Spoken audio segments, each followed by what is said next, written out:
រវាងមហាម៉ាត់ហើយនឹងឌីមហ្សារ៉ុមបាទ Super Power Punch កូនសិស្សរបស់ស្ដេចប្រដាល់ម៉ានីប៉ាកែអៅបាទសម្រាប់បណ្ដាលសកលតែបណ្ដាលសេរីគឺកីឡាករឌីមហ្សារ៉ុមហាត់ជាមួយនឹងកីឡាករលោកគ្រូគុណខ្មែររបស់យើងមួយគូនេះខ្ញុំក៏កំពុងតែយកចិត្តទុកដាក់មែនទែនហើយយើងតែងតែធ្វើតាមមតិភាគច្រើនបាទខ្ញុំឃើញថាបងប្អូនរហូតដល់ 80% លោកមិនចង់ឲ្យឌីមស្រម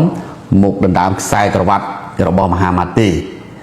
20% គឺចង់ឲ្យមកដណ្ដើមតែ 80% គឺអត់ចង់ទេគឺចង់ឲ្យមានខ្សែក្រវ៉ាត់នៅកណ្ដាលមានខ្សែក្រវ៉ាត់ថ្មីតែអង់គ្លេសគេហៅថា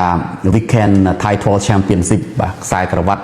នៅទំនេរបាទអញ្ចឹងសម្រាប់ជំនួបរវាងឌីមសារ៉ុមហើយនិងមហាម៉ាត់នេះខ្ញុំក៏យល់ស្របបាទទៅតាមមតិភាគច្រើនបាទយើងតែងតែយោងទៅតាមមតិភាគច្រើនអញ្ចឹងជំនួបនៅចុងឆ្នាំខាងមុខនេះឌីមសារ៉ុមនិងមហាម៉ាត់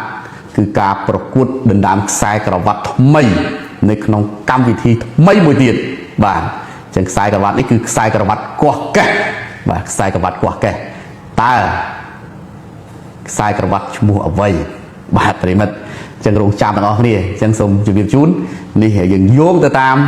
មតិភាគច្រើនជូនទៅតាមសំណុំពរបាទហើយមានរឿងបន្តទៀតអញ្ចឹងសម្រាប់ថ្ងៃនោះមិនមែន1មិនមែន2មិនមែន3អាចលើសពី3ទៅទៀតប្រិមិត្តគូពិសេសខ្ញុំបង្ហាត់ជូនតែប៉ុណ្ណេះទេបាទអញ្ចឹងសូមតាមដានបន្តទៀត